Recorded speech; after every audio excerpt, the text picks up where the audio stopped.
بسم اللہ الرحمن الرحیم۔ السلام علیکم کلاس جی، تو سب خیریت سے ہیں؟ آج کا ہمارا ٹاپک ہے اوبیڈینس۔ آج ہم دیکھتے ہیں کہ ہماری روزمرہ زندگی میں اوبیڈینس جو ہے وہ کیا رول پلے کرتی ہے اور اس کی ہمیں کتنی ضرورت ہے، اور ہم کہاں کہاں اوبیڈینس جو ہے وہ فالو کرتے ہیں۔ جی، یہاں وہ کہتے ہیں کہ obedience is not just about following orders, it is about how power, authority and social structure shape human behavior. In organized societies, obedience keeps systems running smoothly. However, history and psychology both show that blind obedience can lead ordinary individuals to perform harmful or unethical actions. جی، اس کو تھوڑا سا سمجھنے کی ضرورت ہے کہ obedience یعنی کہ اس کو ہم اطاعت کہہ سکتے ہیں، اردو میں اطاعت، کہ اطاعت یا حکم ماننا جو ہے یہ ایک طاقت یا اختیار یا پھر معاشرتی نظام کا حصہ ہے۔ یعنی معاشرے کے اندر جب ہم کسی بھی نظم و ضبط قائم کرنے کی کوشش کرتے ہیں، اس کے لیے اطاعت تو ضروری ہے، لیکن اگر ہماری اطاعت بالکل اندھی اطاعت ہو اور انسان کو غلط اور نقصان دہ کام کرنے پر بھی مجبور کر رہی ہو، تو وہ لوگ جو کہ فالوورز ہوں گے وہ کسی بھی وقت آپ کو بھی ذاتی طور پر نقصان پہنچا سکتے ہیں، اگر آپ اوبیڈینس کو بلائنڈ اوبیڈینس جو ہے وہ کے طور پر دیکھیں گے۔ یہاں پہ چھوٹی سی ایک دونوں نے ڈیفینیشن دی کہ obedience is a form of social influence where a person follows direct commands from an authority figure. اس میں وہ یہ کہنے کی کوشش کریں کہ جو اطاعت ہے یہ ایک سماجی اثر ہے جس میں ہم فرد کسی یا با اختیار شخص کے حکم پر عمل کرتا ہے، یعنی اس میں طاقت کا تعلق زیادہ ہے، ایک حکم دیتا ہے اور دوسرا مانتا ہے، کیونکہ اس میں براہ راست حکم ہوتا ہے، کنفرمٹی اس میں زیادہ نظر آتی ہے ہمیں۔ اس کی اگر ہم دیکھیں تو ڈیلی لائف ایگزامپلز میں student complete assignment because teacher order, a worker follow the company policy set by the management, citizen obey laws enforced by the government۔ یعنی یہ وہ تمام ہمیں پازیٹیولی ہمیں کام کرتی ہوئی چیزیں کار فرما نظر آتی ہیں۔ یہاں ہم دیکھتے ہیں کہ فیچرز کیا ہیں اوبیڈینس کی۔ فیچرز ہم دیکھتے ہیں، اس میں سب سے پہلی ہے پریزنس آف اتھارٹی، یعنی اس میں اتھارٹی کی ایک پریزنس ہمیں نظر آئے گی۔ Obedience requires a recognized authority figure. تو اب ہم دیکھتے ہیں کہ ہمیں کسی بھی چیز کو ڈسپلن قائم کرنے کے لیے ہمیں کون کون سے بیسک اس کی فیچرز ہیں جس کی ضرورت ہے۔ سب سے پہلے ہے ہمیں ایک اتھارٹی چاہیے یا اتھارٹیٹیو فگر چاہیے، یعنی پریزنس آف اتھارٹی مینس کہ ہمیں اطاعت کے لیے ایک با اختیار شخص چاہیے۔ We need obedience requires a recognized authority figure, کوئی ایسا شخص ہو جس کو اوبے کیا جائے نا۔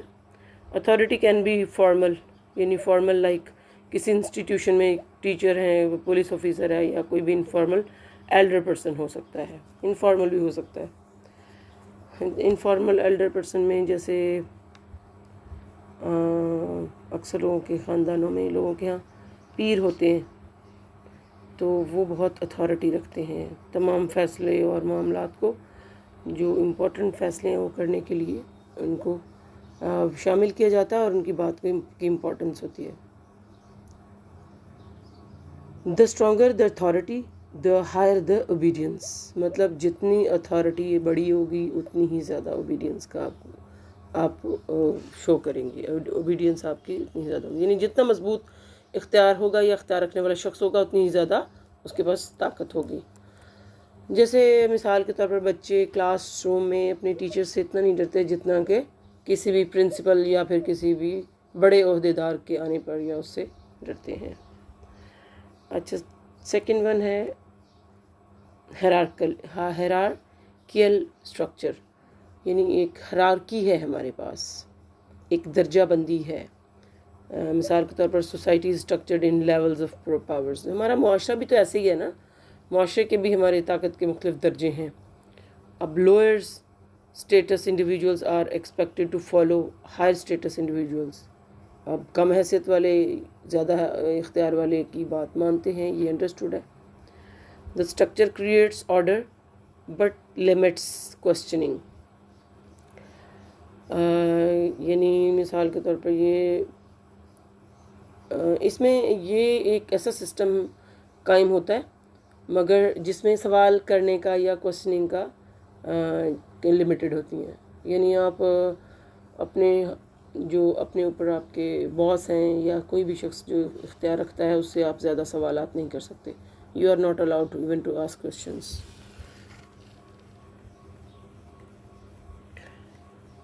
اس کے بعد ہے جی agentic state, loss of responsibility.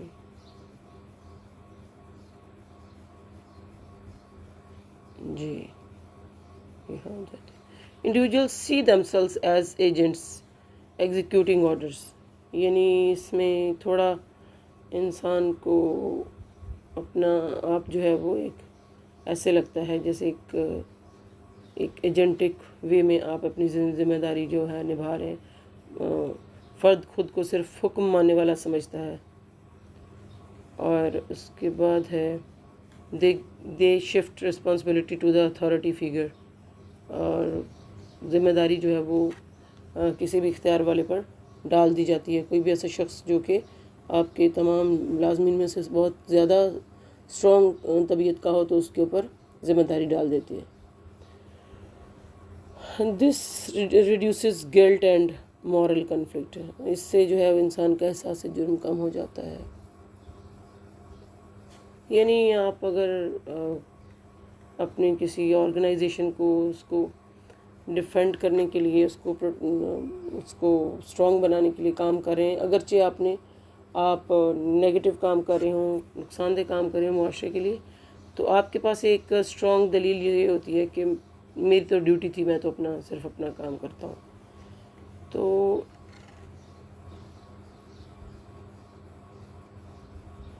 Social and cultural pressure. Next اس کی جو ایک نیچر ہے اس میں وہ کہتے ہیں کہ ہمارے اوپر سماجی اور ثقافتی دباؤ ہوتا ہے. اب according to this societies teach obedience from childhood. ہم بچے کو بچپن سے ہی اوبیڈینس سکھانا شروع ہو جاتے ہیں. ہم کہتے ہیں بڑوں کا احترام کریں، چھوٹوں سے اس طرح بولیں. یعنی یہ جو ہم اوبیڈینس سکھاتے ہیں، تابعداری سکھا رہے ہوتے ہیں. ڈس اوبیڈینس از آفن پنشمنٹ. ایسے لوگ جنہوں نے ڈس اوبے کیا ہوتا ہے ہم ان کو عبرت کے طور پر پیش کرتے ہیں کہ اس نے نافرمانی کی تو دیکھو اس کے ساتھ کیا ہوا، اور اس کو معاشرہ برا سمجھنا شروع ہو جاتا ہے. اور cultural norms influence how much obedience is expected. یعنی ہماری ثقافت کے مطابق اطاعت کی جو ہمارا لیول ہوتا ہے یا سطح ہوتی ہے وہ مختلف ہوتی ہے. مثال کے طور پر بچوں کو والدین کی بات ماننے کی تربیت دی جاتی ہے اور استاد کا احترام کرنے کی تربیت دی جاتی ہے، اور مختلف اس کے لیے مقولے ایجاد ہیں، با ادب با نصیب، بے ادب بے نصیب. تو اس کے اکارڈنگ جو ہے وہ ہم معاشرہ انسان کو اوبیڈینس سکھاتا ہے اور تیار کرتا ہے. اچھا اس کے بعد ہے جی لیجیٹمیسی آف اتھارٹی. ہمارے پاس جو اتھارٹی ہے، people obey when they believe the authority is legitimate and justified. Uniform titles and institutions increases perceived legitimacy. اب ہمارے ہاں ہم ایک لیجیٹمیسی جو ہے وہ سکھانے کے لیے ہمارے پاس ایک یونیفارم ٹائٹلز موجود ہوتے ہیں. انسٹیٹیوشنز کے اندر ایک خاص نظام ہوتا ہے جس کے تحت ہم مکمل طور پر لوگوں کو ایک سسٹم پرووائڈ کرتے ہیں اور اس کو درجہ بدرجہ دیکھا جاتا ہے اور اس کو فالو کیا جاتا ہے. جیسے وہ کہتے ہیں people obey a police officer more than an ordinary person. تو ظاہر ہے کیونکہ اس کے پاس اتھارٹی ہے. اچھا ہمارے پاس ایک اسٹینلے ملگرامز ہیں، انہوں نے ایکسپیریمنٹس کیے ہیں اس کی اوبیڈینس سے ریلیٹڈ. بیسیکلی یہ کیا تھے، میں آپ کو اس کی تھوڑی سی ہسٹری بتاتی ہوں. یہ جو مل گرام ہیں، انہوں نے 1961 سے 1965 تک ییلے یونیورسٹی میں ایکسپیریمنٹس کیے ہیں آفٹر دا ورلڈ وار 2، جب وہ یہودیوں کے خلاف ہولوکاسٹ ہوا اور بہت سارے یہودیوں کو اور بہت سارے اور بھی یہودیوں کے ساتھ ساتھ جوز کے ساتھ ساتھ اور بھی بہت ساری کلاس کے لوگ تھے جو کہ جن پر ظلم کیے جاتے رہے اور بعد میں ان کو مختلف طریقوں سے جو ہے وہ ختم کر دیا گیا.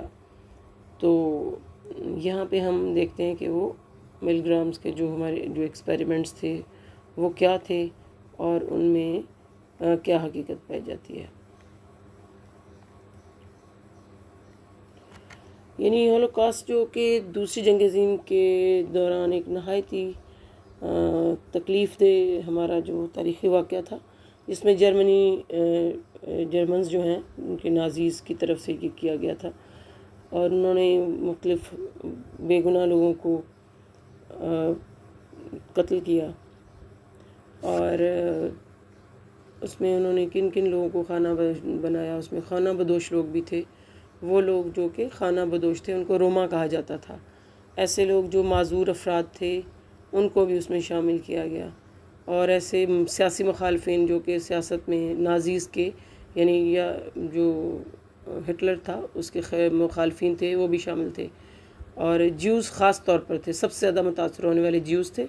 اور اس کے بعد ایک اور بھی تھے، دیٹ واز دا ہم جنس پرست، جو کہ ہم جنس پرستی میں مبتلا تھے. تو ان کے ساتھ کیسے ظلم کیا جاتا تھا، ان کو کس انداز سے جو ہے وہ تکلیفیں دی گئیں اور کس طرح سے ان کی نسل کشی ہوئی. لوگوں کو ان کے گھروں سے زبردستی نکال دیا گیا اور ان کے لیے مختلف کانسنٹریشن کیمپس قائم کر دیے گئے. گھروں سے نکال کے ان کو بے گھر کر دیا اور ایک کانسنٹریشن کیمپس قائم کیے اور اس میں ان کو قید کر دیا. اب وہاں پہ اس قید بند کی حالت میں ان کو کھانا پینا، بیماری یعنی بھوک بھی تھی، بیماری بھی تھی، اور سخت مشقت کام کرایا جاتا تھا ان سے نا، سخت مشقت کا سامنا کرنا پڑا. بھوک تھی، بیمار تھے، اس کے ساتھ ساتھ ان کو بہت کام کرنا پڑتا تھا. اور بہت سارے لوگوں کے بارے میں کہا جاتا کہ ان کو مختلف گیس چیمبرز میں جہاں پہ گیس چھوڑ دی جاتی تھی اور ان میں چھوڑ کر ان کو گیس سے دم گھٹنے سے وہ مر جایا کرتے تھے یا وہ ان کو مارا گیا. یہاں پہ وہ کہتے ہیں کہ جو نازی نظریہ ہے اس کے مطابق صرف ایک مخصوص نسل کو برتر سمجھا جاتا تھا اور باقی لوگوں کو ختم کرنا ان کا مقصد تھا.